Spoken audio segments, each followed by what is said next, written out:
Boston's Mayor Wu continues to fail the Celtic City, as apparently she held a Electeds of Color holiday party, but accidentally sent it to the white officials. Now obviously she got slammed for dreaming of a non-white Christmas, but in her response, she just doubled down. People understand that it was truly just an honest mistake that went out in typing the email field, and I look forward to celebrating with everyone at the holiday parties that we will have besides this one as well. So, as apparently the party still happened, but I guess it makes sense because going after whites is pretty on brand for her. I'm getting used to dealing with problems that are expensive, disruptive, and white.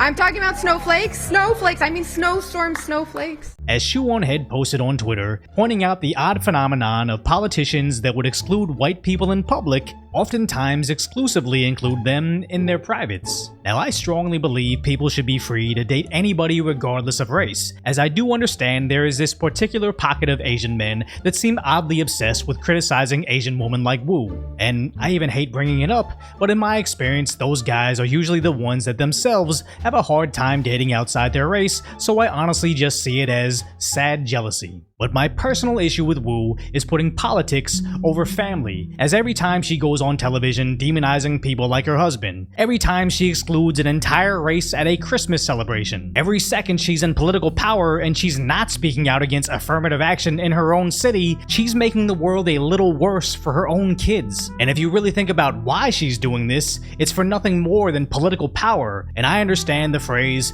child sacrifice may be too extreme here, but that's exactly what her party is demanding, and that's exactly what she's giving them. It's disgusting. And I don't really understand how she can get a single vote now, because if she's willing to sell out the future of her own kids, what do you think she'd be willing to do to the average citizen's interests? I don't want to look too far into symbolism, but this really seems to be about servitude, so maybe that's why there's so many self-deprecating demands from the Democrats. As it's not just Wu, AOC also seems to be obsessed with their supremacy. White supremacy. The emergence of white supremacy. White supremacy is a fact. With this being her fiancé, Kamala Harris seems similar. The white nationalism. White supremacy. White supremacist extremist.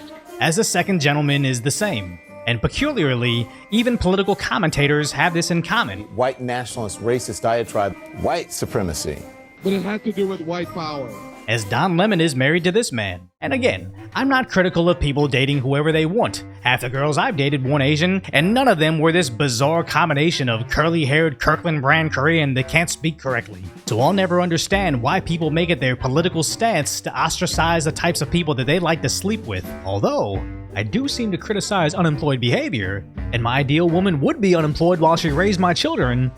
Oh my god. Which brings me to the bizarre conclusion that is, it's a fetish, as this is even trending on TikTok. I will sleep with a white man. I will sacrifice myself for the greater good. And my babies will be Asian. They will learn my language, and they will not be white. Now I can't quite tell if this TikToker is just a troll baiting engagement, but even if she isn't serious, she's still a parody of actual politicians doing things surprisingly similar to what she's suggesting. And what an awful world that we would live in if there's actual politicians developing discriminatory policies, all because it's part of their fantasy fulfillment. But if you enjoy me taking serious subjects and coming to insane but somehow realistic conclusions over my concise, lighthearted commentary, hopefully I've earned your subscription, then go check out the video on how race grifting in sports is finally backfiring.